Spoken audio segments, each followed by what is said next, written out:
We got to talk about the Lions, Rod, because we had a little bit of breaking news here. JB Smooth, do you have that graphic? If you do, or at least the news on the season opener. Hey, tell the people what's going on right now.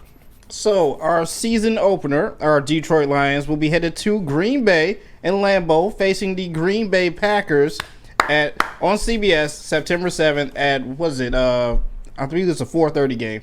Wow. What did they do to deserve this one game? What did they do? Dub.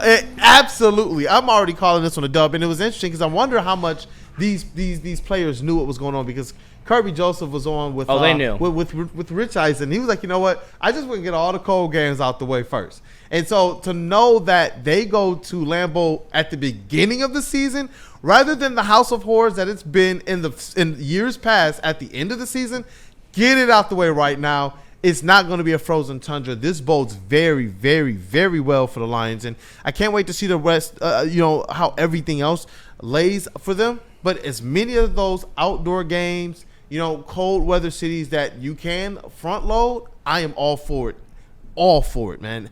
But Rod, your instant reaction to it, I already heard it was a dub, but just a little bit more on your thoughts on this thing. No, it's a dub, and you want to get divisional games when you're at your strongest, and so I think that's a piece of it too. The only concern that I could possibly have would be you're starting the year with your new coordinators, and you don't have everything on wax just yet that you want to do. So the first one out the shooter is an important divisional game that you need to win. If it was the second game, I'd feel a little bit better, but no, it's still a dub either way. Yeah, it is definitely still a dub. It's going to be interesting to see how Lions fans show up and show out. Lions fans. Yeah, absolutely. But, Rod, there was this other thing, and I'm gonna ask you just briefly, because I sent the graphic over to JB Smooth. But, JB, just briefly, you are the voice of reason here, too. I want to make sure we give you a little platform. Lions-Packers, week 1. Going to Lambeau. This is a place now that, at least in this Martha and Brad and Sheila era, we've seen them absolutely own the Packers in their own home. Not just on the field, the fans show up and show out too. JB? Oh, the graphic? No, I was getting your take on it as well, man. Just your initial reaction on Packers and Lions in Lambeau.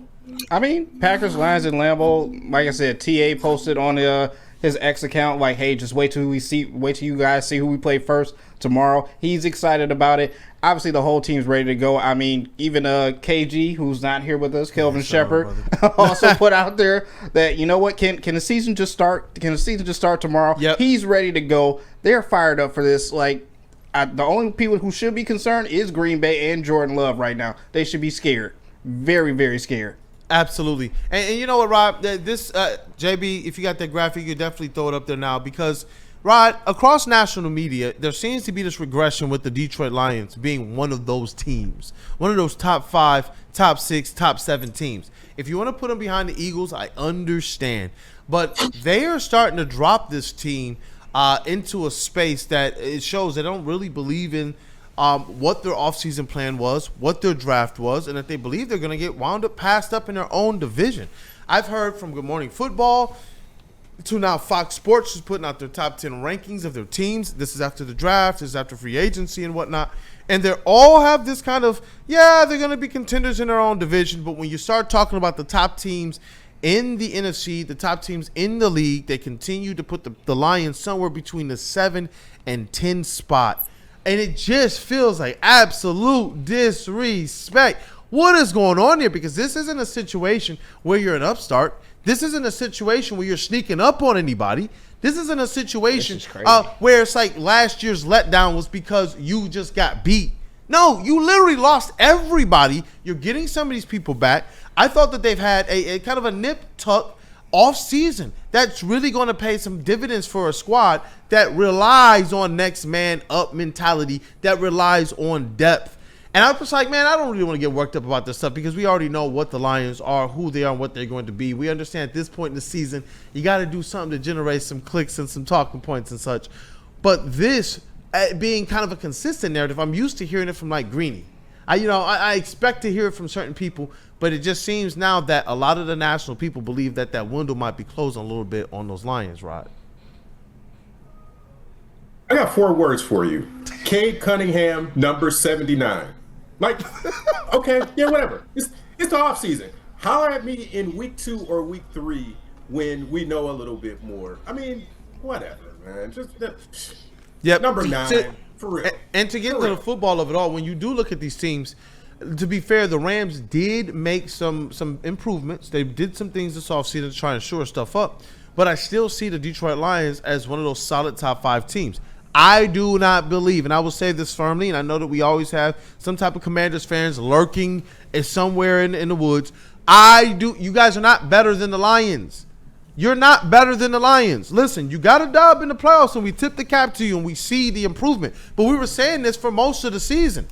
I understand where you started with your ranking, and it made a little bit of sense. But the team refused to go that route. There was a lot that I thought they did right, including being open about saying, hey, we're looking at what the Lions did right in their front office, and they revamped their front office. And then they went and took a specific approach to get leaders, natural-born leaders, including our guy, Mikey like Nike Sanders still. And they went out there and they pushed the envelope a little bit.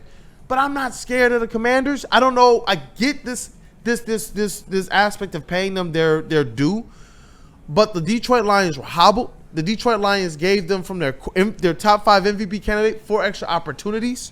And so for me personally, I want to be able to ask you too, Rod, do you believe that these Detroit Lions are still as formidable and in that should be in that top 5 of teams in the NFL right now?